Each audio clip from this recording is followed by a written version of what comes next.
दोहा में कतर के वजीर आजम के साथ वजीर आजम नरेंद्र मोदी की दो तरफा बातचीत। कहा, वजीर आजम सानी के साथ भारत कतर के दरमियान दोस्ती को मजीद मजबूत करने पर हुआ तबादला ख्याल।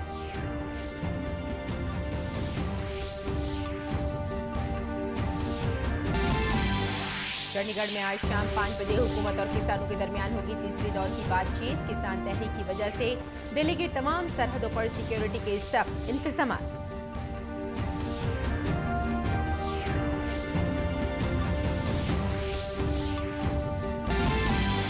सियासी जमातों के चंदे के लिए इलेक्टोरल बॉन्ड के निजाम को चैलेंज करने वाली अर्जी पर सुप्रीम कोर्ट आज सुनाएगा फैसला। अदालत ने पिछले साल महफूज कर लिया था फैसला।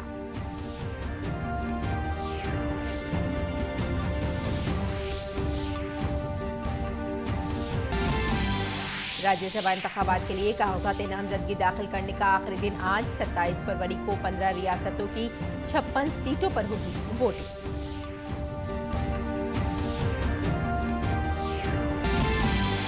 बीजेपी ने संदेश खाली वाकये की जांच के लिए आला सतही कमेटी दी तश्कील। जेपी नड्डा ने कहा, मगरबी बंगाल में नज्म नस्ख की सूरत हाल अबतर, ऐसी कमीशन भी संदेश खाली का करेगा दौरा।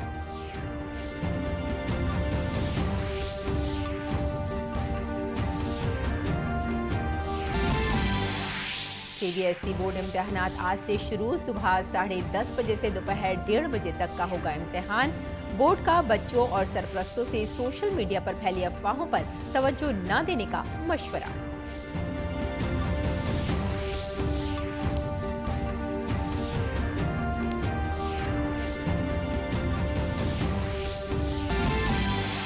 और राजकोट में आज से होगा भारत इंग्लैंड के दरमियान तीसरा टेस्ट मैच। 5 मैचों की सीरीज में 1-1 की बराबरी पर हैं दोनों टीमें। आदाब नाजरीन, खबरनामे में आपका इस्तकबाल है। मैं हूं आपके साथ रेशमा फारूकी। आइए तफसील से अब खबरों पर नजर डालते हैं।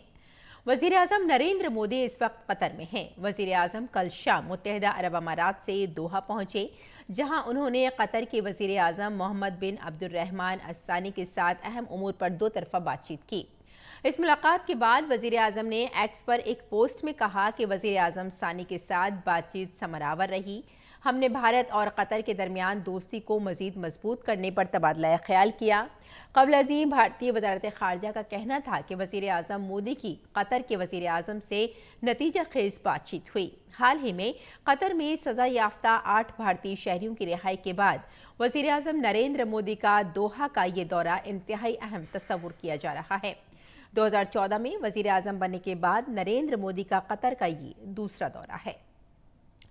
दोहा में भारतीय कम्युनिटी के लोगों ने वज़ीर आज़म नरेंद्र मोदी का शानदार इस्तकबाल किया। वज़ीर आज़म से मुलाकात के बाद भारतीय कम्युनिटी के लोग बहुत खुश और पुरजोश नजर आए।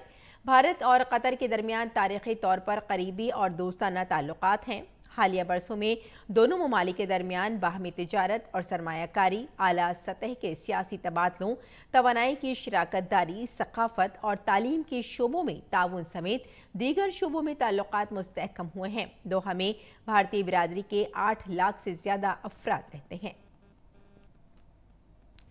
वज़ीर आज़म नरेंद्र मोदी ने मुत्तहिदा अरब अमारात के दारुल हुकूमत अबू ज़हबी में पहले हिंदू मंदिर का इफ्तिताह किया।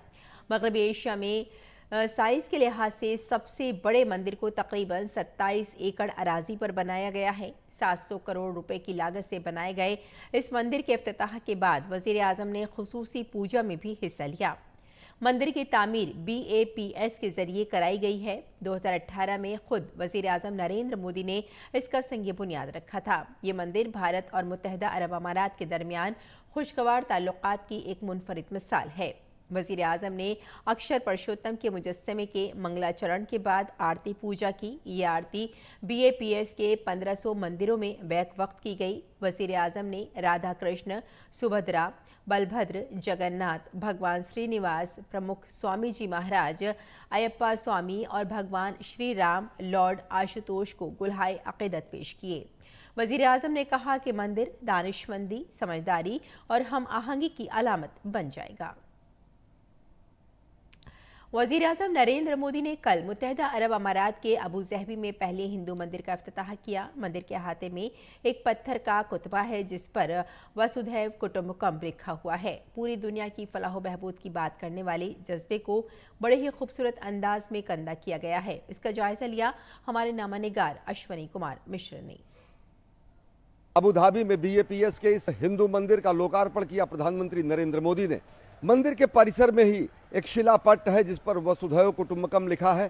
खुद प्रधानमंत्री ने छेनी हथौड़ी से इस मंदिर के लिखे हुए लिखावट पर उन्होंने अपने भी दर्ज किए वसुधैव कुटुंबकम के उस मनोभाव को, वही मनोभाव जो पूरे विश्व कल्याण की बात करती है। इस मंदिर के अनेक हिस्सों पर मेसोपोटामियन संस्कृति, अरब संस्कृति, अफ्रीकन संस्कृति से समेत 14 ऐसे विशिष्ट प्रसंग उत्कीर्ण किए गए हैं जो कि समूची मानवता को सर्वधर्म संभाव का पाठ पढ़ाते हैं। भारत पूरी दुनिया में एक विश्व मित्र की भूमिका में अपनी भूमिका और ज़्यादा मजबूत करने के लिए तत्पर है। किस तरीके से भारत पूरे विश्व के कल्याण में, मानवता के कल्याण में अपना अंशदान करने के लिए प्रतिबद्ध है। कैमरा पर्सन प्रमोद नेगी और अपनी सहयोगी मेघना देव के साथ अश्विनी कुमार मिश्र, BAPS हिंदू मंदिर, अबू धाबी। अबू ज़हबी में एक बहुत बड़े और शानदार मंदिर की तामीर को लोगों के ख्वाब को सच होने से ताबीर किया गया है। मुत्तहदा अरब अमारात में रहने वाले भारतीय शहरियों के लिए ये काबिल फ़ख्र लम्हा है। उनकी खुशी काबिल दीद है। मंदिर के इफ्तिताह को देखने के लिए लोग दूर दूर से अबू ज़हबी पहुंचे थे। ऐसे ही कुछ लोगों से बात की हमारे नामानिगार अश्वनी कुमार मिश्रा ने। प्रधानमंत्री नरेंद्र मोदी ने अबू धाबी में BAPS हिंदू मंदिर का विश्वार्पण किया, लोकार्पण किया। बड़ी संख्या में भारतवंशी यहाँ पर आए। प्रधानमंत्री के संबोधन को पूरी दुनिया ने सुना। कितना महत्वपूर्ण है, कैसे भारत पूरी दुनिया को शांति, सौहार्द और इस मंदिर के जरिए इस मरुस्थल में एक मरुद्यान जैसा उपहार दी है। बहुत बड़ा गिफ्ट मिला है हमें। मैं 35 साल से हूँ यहाँ पे और कभी सोचा नहीं कि यहाँ मंदिर बनेगा करके। दुबई में थे, मंदिर छोटा था, बट इंडिया UAE के जो कॉर्पोरेशन जो है, जो डेवलपमेंट हो रहा है, it's amazing, dream come true for us. प्रधानमंत्री जी ने कहा कि सपने भी देखे जाने चाहिए और उसको साकार करने की प्रेरणा भी। एक सपना यहाँ पर साकार हुआ है। We feel blessed। कैसे कहेंगे आपकी कितना ये अद्भुत है? ये हम तो लॉस एंजलिस से आए और हम BAPS के स्वामीनारायण के भक्त हैं, बहुत साल से है। तो ऐसा तो जिसे स्वामी ने बताया कि 1600 मंदिर बनाया है स्वामी ने, जिसमें सबसे बड़ा अच्छा मंदिर ये है क्योंकि ये सबकी भावना साथ में रख के बनाया है। सब रिलीजन लोगों के लिए साथ में यूनिटी से काम किया। वही प्रमुख स्वामी महाराज और महंत स्वामी महाराज का सपना था कि सम सूर्योदय भाव और एकता से काम करे, वो इधर दिखाई देता है। इससे हम भी ही इज़ माई हस्बैंड, तो हम लोग ये स्वामीनारायण सत्संग में बहुत साल से है, अब nearly 40 years now. It's great.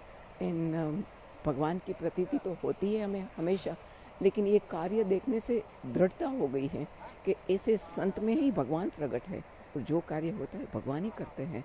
ये जो नामुमकिन को मुमकिन बनाया है वो अबू धाबी का सरकार का भी बहुत बहुत धन्यवाद है और BAPS संस्था ने जो ये काम किया है उसका भी बहुत बहुत धन्यवाद है। ये अद्भुत ब्यूटीफुल मंदिर है, वो सदियों तक यहाँ पे हिंदू धर्म का प्रतिपादन करेगा। और मैं कनाडा से आई हूँ, बहुत मैं अपने आप को भाग्यशाली मानती हूँ। PM साहब ने कहा कि ये पूरी दुनिया को शांति और सौहार्द का पाठ पढ़ाएगा, एक हार्मनी की सीख देगा पूरी दुनिया को। ये पूरी दुनिया को यहाँ से पीस, हार्मनी का मैसेज देगा और mandir is a place that gives you peace, harmony and happiness, and पूरी दुनिया will come here and they will learn from Hindu values and Hindu culture. अभी कभी हम सोच भी नहीं सकते कि ऐसे अरब कंट्री में ऐसा एक मंदिर भी बन सकता है। जो एक सपना देखा था वो सच हुआ और वो आदरणीय प्रधानमंत्री जी और जो अबू धाबी की सरकार है, UAE की सरकार है, उससे हम बहुत प्रभावित हो गए हैं। जय स्वामीनारायण। यहाँ पे सब धर्म एक साथ, ये सब बहुत अच्छा लगा। जय स्वामीनारायण। हमारे सनातन धर्म की संस्कृति का कोर वैल्यू ही है वसुधैव कुटुंबकम, तो इसीलिए जैसे प्रधानमंत्री जी ने हमें बताया है कि ये सद्भावना सभी पूरे विश्व में कायम रखेगा। और मैं अपने आप को बहुत सौभाग्यशाली समझती हूँ क्योंकि मैं जब इस देश में मुझे इस प्रोजेक्ट पे अपना काम करने का कर्तव्य मिला, मुझे मौका मिला as a structural design reviewer इस प्रोजेक्ट पे, तो मैं बहुत भाग्यशाली हूँ कि मुझे अपना अनुदान देने का सौभाग्य प्राप्त हुआ इस मंदिर पे। जय स्वामीनारायण। और सबसे बड़ी बात यह है कि भारतवंशी दुनिया के कोने कोने से यहाँ पर आए हैं और यही मंदिर परिसर में ये शिलापट लगा हुआ है जहाँ पर वसुधैव कुटुंबकम को चित्रित किया गया है। प्रधानमंत्री ने खुद इसके रंगों को गाढ़ा किया। यहाँ पर प्रधानमंत्री ने खुद छेनी हथौड़ी चलाकर पूरी दुनिया को संदेश दिया कि किस तरीके से भारत भारतीयता अपने शाश्वत मूल्यों के साथ पूरे दुनिया का कल्याण चाहती है। एक ही हमारा धर्म है जो अपनी आराधना में, अपने मंदिरों में जब पूजा अर्चना करता है तो विश्व कल्याण की कामना करता है। तो इस मरुद्यान में जब घंटियाँ बजेंगी, जब यहाँ पर आरती होगी, जब यहाँ पर अखंड दीप जलते रहेंगे तो पूरी दुनिया देखेगी कि किस तरीके से दो संस्कृतियाँ आपस में मिलकर बेहतर विश्व के निर्माण के लिए अपना संकल्प और उस संकल्प की सिद्धि कर रही हैं। कैमरा पर्सन मनोज नेगी और अपनी सहयोगी मेघना देव के साथ अश्विनी कुमार मिश्र, BAPS हिंदू मंदिर, अबू धाबी। अगली खबर की जानिब बढ़ते हैं। एहतजाज करने वाले किसानों के साथ मरकजी हुकूमत की जानिब से आज एक और दौर की बातचीत होगी। मरकजी हुकूमत की जानिब से वज़ीर ज़राअत अर्जुन मुंडा, वज़ीर तिजारत पीयूष गोयल और वज़ीर मुमलिकत बराए दाखिला नितेंद्र राय चंडीगढ़ में किसानों से बातचीत करेंगे। हुकूमत मुसलसल और बार बार कह रही है कि किसानों को बातचीत के जरिए हल निकालना चाहिए। वज़ीर ज़राअत अर्जुन मुंडा ने किसानों की तहरीक को लेकर तमाम फरीकों की तवज्जो दिलाने की बात की और कहा कि इस बात को जहन में रखना होगा कि किसानों की तहरीक से लोगों के रोज़मर्रा के मामूलात मुतासिर ना हों। किसानों की तहरीक की बात की जाए तो एहतिजाजी किसानों की नकलो हरकत के बाइस कल दूसरे रोज़ भी सिंघू बॉर्डर पर निज़ाम ज़िंदगी मुअत्तल रहा। आम लोग, मजदूर और ताजिर इस तहरीक का खमियाजा भुगत रहे हैं। किसानों की तहरीक ने आम लोगों की मुश्किलात में इजाफा किया है। ट्रैफिक जाम और कारोबार मुतासिर होने से लोगों का बुरा हाल है। किसानों की तहरीक से मुताल्लिक़ पंजाब और हरियाणा हाई कोर्ट में मफाद आमा की 2 अर्जियां दाखिल की गई हैं। अदालत ने इस बात पर जोर दिया है कि रियासती हुकूमतों को अपने शहरियों की हिफाजत और सहूलत को यकीनी बनाना चाहिए और उन्हें किसी भी किस्म की तकलीफ को रोकने के लिए इक़दाम करने चाहिए। हाई कोर्ट ने रियासतों को नोटिस जारी करते हुए कहा कि वो पंजाब, हरियाणा और मरकज़ के ज़ेर इंतज़ाम इलाकों के स्टेटस रिपोर्ट्स दाखिल करें। अदालत ने कहा कि वो मुतालिका फ़रीक़ैन को बैठकर मसले हल करने का हक में है। इस मामले की आइंदा समाअत आज होगी। इंतखाबी बॉन्ड स्कीम की कानूनी हैसियत से मुताल्लिक़ केस में सुप्रीम कोर्ट आज अपना फैसला सुनाएगा। ये पूरा मामला इलेक्टोरल बॉन्ड स्कीम से मुताल्लिक़ है जो सियासी जमातों को गुमनाम अतियात की इजाज़त देता है। सुप्रीम कोर्ट का फैसला इसकी कानूनी हैसियत को चैलेंज करने वाली दरख्वास्तों पर आएगा। इस मामले में 5 जजों की आईनी बेंच ने 3 दिन की समाअत के बाद 2 नवंबर 2023 को अपना फैसला महफूज कर लिया था। इस केस की समाअत chief justice of India DY Chandrachud की सरबराही में 5 जजों की आईनी बेंच कर रही है। इसमें CJI के साथ justice Sanjeev Khanna, justice PR गवाई, जस्टिस JB पार्डीवाला और जस्टिस मनोज मिश्रा शामिल हैं। आईनी बेंच ने 31 अक्टूबर से 2 नवंबर तक फरीक़ैन और अपोजिशन की तरफ से दिए गए दलाइल की समाअत की थी। और राज्यसभा में 15 रियासतों के 56 अरकान की मियाद अप्रैल में ख़त्म हो रही है। इन नशिस्तों के लिए 27 फरवरी को इंतखाबात होंगे। राज्यसभा इंतखाबात के लिए नामजदगी का आज आखिरी दिन है और कागजात नामजदगी की जांच 16 फरवरी को होगी और कागजात नामजदगी वापस लेने की आखिरी तारीख 20 फरवरी है। आपको बता दें कि हर 2 साल बाद राज्यसभा में तकरीबन 1/3 मेंबरान के लिए इंतखाबात होते हैं। राज्यसभा के रुकन पार्लियामेंट की मियाद 6 साल होती है और हर 2 साल बाद 33% रियासतों के अरकान पार्लियामेंट के लिए इंतखाबात होते हैं।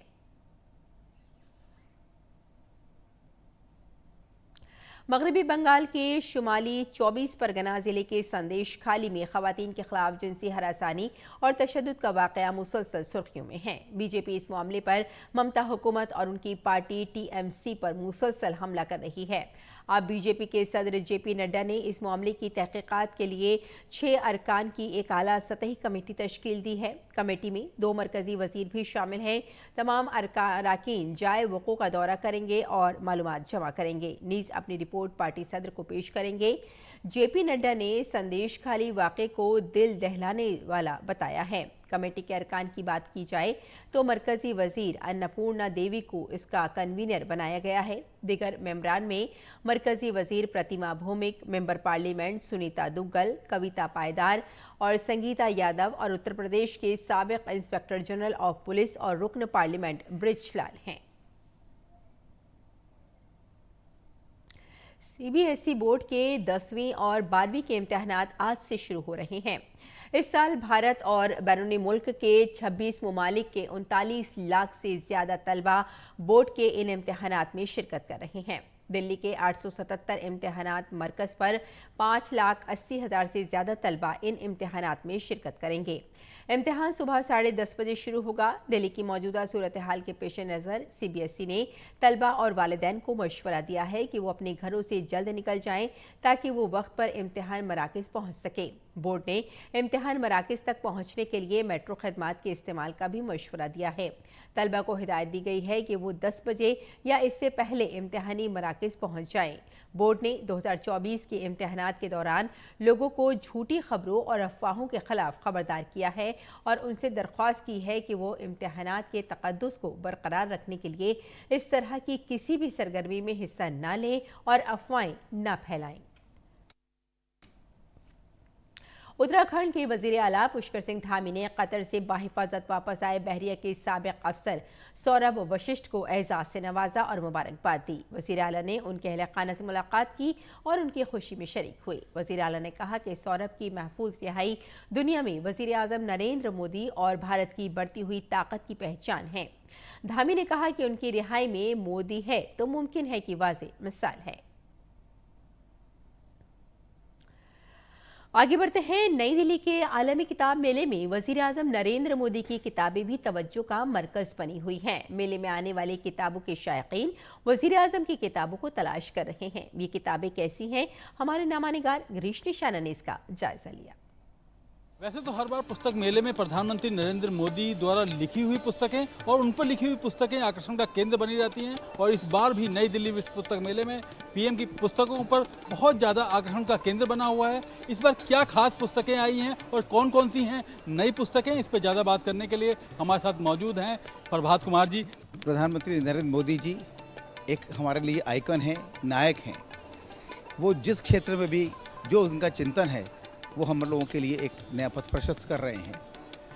अभी हमने इस वर्ष उनकी संविधान विषयक जो उनके उद्बोधन है उसका संकलन प्रकाशित किया है, नए भारत का सामवेद। तो क्योंकि उन पर लोग आरोप लगा रहे हैं कि संविधान को वो तोड़ मरोड़ रहे हैं, पर वो संविधान का कैसे संरक्षण कर रहे हैं, उन्होंने संविधान दिवस की घोषणा की। तो नए भारत का सामवेद में उनके संविधान विषयक भाषणों का संकलन किया है। ऐसे एक दूसरी पुस्तक हमने प्रकाशित की है, उसका नाम है वसुधैव कुटुंबकम। हम सब देख रहे हैं कितनी भव्यता के साथ G20 का उन्होंने यहाँ पर आयोजन किया और वो दृश्य मुझे भूलता नहीं है कि जब विश्व के सबसे बड़ी शक्तियाँ राजघाट पर खड़े होकर राष्ट्रपिता महात्मा गांधी को प्रणाम कर रही थी। तो ये माननीय नरेंद्र भाई मोदी की एक सफलता है कि उन्होंने इस प्रकार का अवसर भारत में उपस्थित किया।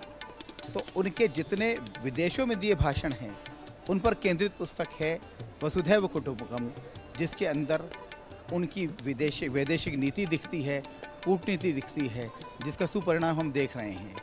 कतर में जिस प्रकार से 9 भारतीयों को रिहा किया गया जिनके ऊपर फांसी की तलवार लटकी हुई थी, तो इसके लिए नरेंद्र भाई, उनका कर्तृत्व, उनकी नीतियाँ, एक व्यापक संपर्क जो उन्होंने पूरे विश्व में बनाया है, भारत का मान बढ़ाया है, तो इन पुस्तकों से परिलक्षित होता है। कितनी खुशी होती है जब आप प्रधानमंत्री की पुस्तकों को प्रकाशित करते हैं? हमारे लिए गौरव की बात है। माननीय प्रधानमंत्री जी के विषय में लोगों के अंदर इतनी जिज्ञासा है, जागरूकता है, वो जानना चाहते हैं उनका DNA क्या है, कहाँ से उनको इतनी ऊर्जा और शक्ति प्राप्त होती है कि वो अहर्निश राष्ट्र सेवा में लगे हुए हैं। तो उनके लिए कुछ कर पाना एक गिलहरी प्रयास है हमारे लिए। तो अगर आप भी प्रधानमंत्री नरेंद्र मोदी के बारे में और भी ज़्यादा जानना और समझना चाहते हैं तो नई दिल्ली विश्व पुस्तक मेले चले आइए, जहां आपको उनके बारे में बहुत सी पुस्तकें देखने को मिल जाएंगी। कैमरामैन शारदा रंजन के साथ गिरीश निशाना, DD न्यूज, दिल्ली।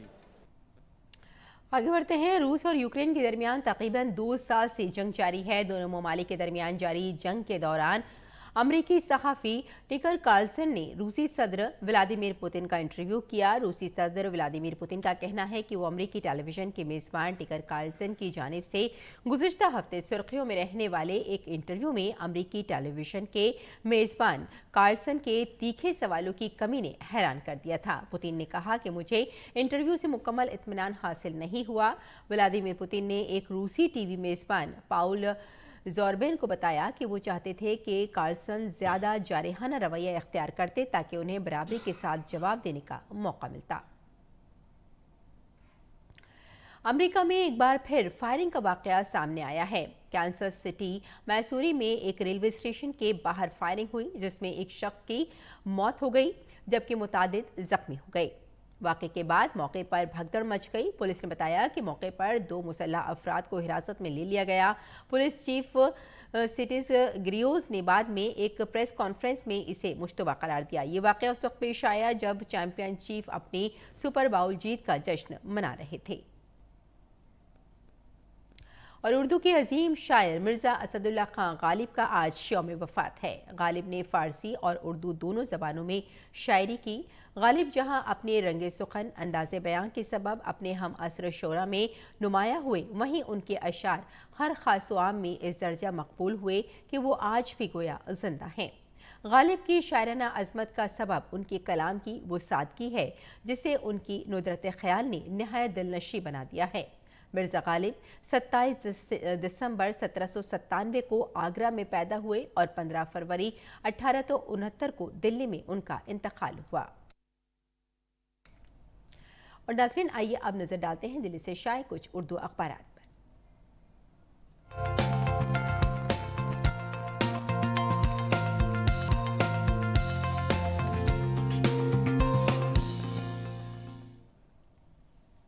तो नाज़रीन, अखबारात के जायज़े में आइए सबसे पहले नज़र डाल लेते हैं रोज़नामा राष्ट्रीय सहारा पर। वैसे अगर हम आपको यहाँ बताएं कि जिस खबर की हम आपसे बात करने जा रहे हैं, इस खबर को ज़्यादातर अखबारात ने अपनी 6 सुर्खियों में जगह दी है क्योंकि वज़ीर आज़म नरेंद्र मोदी का अबू ज़हबी का जो दौरा है उसे हर अखबार ने अपने सफ़े अव्वल पर जगह दी है अहम सुर्खियों में। और वज़ीर आज़म नरेंद्र मोदी ने कहा है कि हमें साफ़ सुथरी और करप्शन से पाक हुकूमतों की ज़रूरत है। हुकूमत अपने शहरियों के हवाले से बहुत सी जिम्मेदारियों की पाबंद होती है। वर्ल्ड गवर्नमेंट समिट में वज़ीर आज़म नरेंद्र मोदी ने ये खिताब किया था। और आपको बता दें कि कल वज़ीर आज़म नरेंद्र मोदी ने अबू ज़हबी में अव्वलीन हिंदू मंदिर का इफ्तिताह भी किया था जिससे वहाँ हिंदू बिरादरी में काफ़ी जोश व खरोश नज़र आ रहा है। और आइए अब नज़र डाल लेते हैं अगली सुर्खी पर। अगली सुर्खी भी नाज़रीन हमने इसी अखबार से ली है और आपको बता दें कि इस खबर को भी काफ़ी अखबारात ने अपनी सुर्खियों में जगह दी है। जरदारी सदर शहबाज वज़ीर आज़म और मरियम पंजाब की वज़ीर आला नवाज शरीफ ने छोटे भाई को वज़ारत उज़्मा का उम्मीदवार नामज़द किया। PPP बाहर से करेगी इसकी हिमायत। और आइए अब देख लेते हैं अगली सुर्खी भी नाज़रीन हमने रोज़नामा हिंदुस्तान एक्सप्रेस से ली है। CBSE 10वीं और 12वीं के इम्तहानात आज से, तलबा बोर्ड के इम्तहानात के लिए अपने घरों से जल्दी निकल जाएं, CBSE का नाज़रीन ये कहना है। और अब देख लेते हैं अगली सुर्खी। जैसे कि हम सभी जानते हैं कि किसान एहतिजाज कर रहे हैं और इसीलिए ज़राअत और किसानों की बहबूद के मरकज़ी वज़ीर अर्जुन मुंडा ने कहा कि किसान तंजीमों को आम लोगों के मसाइल को समझना चाहिए। और आज चंडीगढ़ में शाम 5 बजे हुकूमत और किसानों के दरमियान एक मीटिंग भी होगी जिसमें बातचीत के ज़रिए हल निकाला जाएगा। और दिल्ली की जो सरहदें हैं वहाँ सिक्योरिटी टाइट कर दी गई है। एक और ख़बर देख लेते हैं। आपको बता दें कि दिल्ली की सड़कों पर उतरी मज़ीद 350 इलेक्ट्रिक बसेस। लेफ्टिनेंट गवर्नर ने कुमार सक्सेना और वज़ीर आला अरविंद केजरीवाल ने बसों को झंडी दिखाकर रवाना किया। और अब देख लेते हैं अगली सुर्खी नाज़रीन हमने इसी अखबार से ली है। ईडी का केजरीवाल का छठा सम्मन, 19 फरवरी को हाजिर होंगे केजरीवाल। और अब देख लेते हैं एक और सुर्खी और ये नाज़रीन सुर्खी है खेल की सुर्खी से हमने ली है। PV सिंधु की जीत के साथ वापसी हो गई है और हिंदुस्तान ने चीन को 3-2 से शिकस्त देकर बड़ा ही अपसेट किया है। तो नाज़रीन ये था अखबारात का मुख्तसर जायज़ा। और आइए अब लौटते हैं बुलेटिन की जानिब, कुछ और खबरों पर नजर डाल लेते हैं। भारत और ऑस्ट्रेलिया के दरमियान 5 टेस्ट मैचों की सीरीज़ के तीसरे मैच की शुरुआत आज से होगी। ये मुकाबला राजकोट में खेला जाएगा। इस टेस्ट सीरीज़ में अब तक दोनों टीमों की शानदार कारकर्दगी जारी है। जहां पहले पहले टेस्ट मैच में इंग्लैंड की टीम मुकाबला अपने नाम करने में कामयाब रही थी। वहीं दूसरे टेस्ट मैच में रोहित शर्मा की क़यादत वाली टीम इंडिया ने जीत हासिल करके सीरीज को बराबरी कर दिया था। ऐसे में आज से शुरू होने वाले मैच में दोनों टीमों के दरमियान सख्त मुकाबले की उम्मीद है। और भुवनेश्वर में खेले जा रहे FIH प्री लीग में आज भारतीय मर्द हॉकी टीम का मुकाबला अपने तीसरे मैच में ऑस्ट्रेलिया से होगा। इससे कबल खेले गए 2 मैचों में भारत ने स्पेन और नीदरलैंड को शिकस्त दी थी। अपने आखिरी मैच में भारतीय टीम का मुकाबला जुमे को आयरलैंड से होगा। और आइए अब जान लेते हैं मौसम का मिजाज।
तो नसरीन, खबरनामे में फिलहाल इतना ही। इजाजत दें। आदाब।